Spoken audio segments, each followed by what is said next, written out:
Doctor ইউনূসের মহাপরিকল্পনায় মোদির রাজনৈতিক ভূমিকম্প। বাংলাদেশের ইস্পাত কঠিন সিদ্ধান্তে দিল্লির সিংহাসন যেন টলমল। একটি নদী, দুই দেশের অস্তিত্বের লড়াই। একদিকে বাংলাদেশের আত্মমর্যাদার জাগরণ, অন্যদিকে ভারতের কর্তৃত্ববাদী মনোভাবের মৃত্যু থোকা। নোবেলজয়ী অর্থনীতিবিদ ডক্টর মুহাম্মদ ইউনূসের কৌশলী পদক্ষেপ আজ গোটা দক্ষিণ এশিয়ার রাজনৈতিক সমীকরণ উলটপালট করে দিয়েছে। ভারতের প্রধানমন্ত্রী নরেন্দ্র মোদীর কপালে এখন গভীর চিন্তার ভাঁজ। বাংলাদেশ আর সেই নরম মাটির দেশ নয় যে দিল্লির ইশারায় নাচবে। মুহুরী নদীতে বাংলাদেশের বাঁধ নির্মাণের সিদ্ধান্তটি কোনো সাধারণ ঘটনা নয়, এটি এক ঐতিহাসিক প্রহসনের জবাব। গত বছর আগস্টে ত্রিপুরা সরকার বিনা নোটিশে পানি ছেড়ে দিয়ে নোয়াখালী ও কুমিল্লার জনপদকে মৃত্যুর কোলে ঠেলে দিয়েছিল। লাখো মানুষ সেই রাতে ঘুম থেকে জেগে দেখেছিলেন তাদের ঘরের মেঝেতে জল, জীবনের সঞ্চয় ভেসে যাচ্ছে স্রোতে। কোটি কোটি টাকার ফসল নিমিষে ধ্বংস হয়ে গিয়েছিল। কিন্তু ভারত তখন কি কেঁদেছিল? নাকি তারা উল্টো হাসছিল বাংলাদেশের দুর্ভাগ্যে?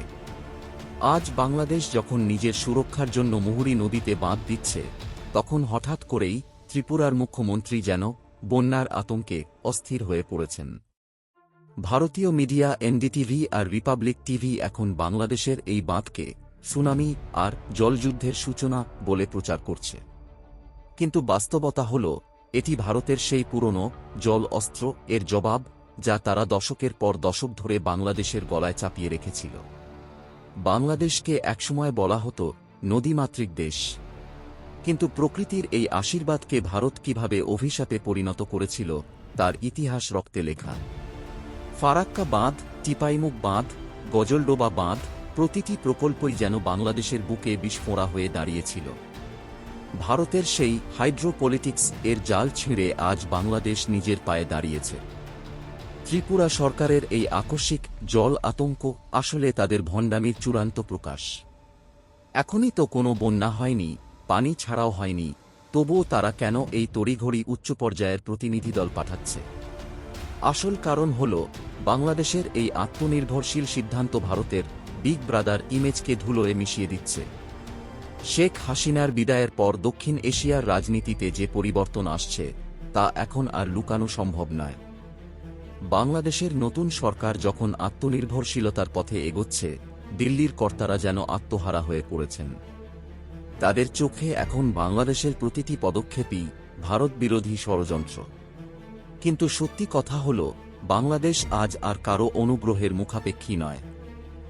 আমরা আমাদের নদী, আমাদের সম্পদ, আমাদের ভাগ্য নিজেরাই নিয়ন্ত্রণ করব। এই স্পষ্ট বার্তাই এখন মুহুরী নদীর বাঁধ হয়ে ধ্বনিত হচ্ছে।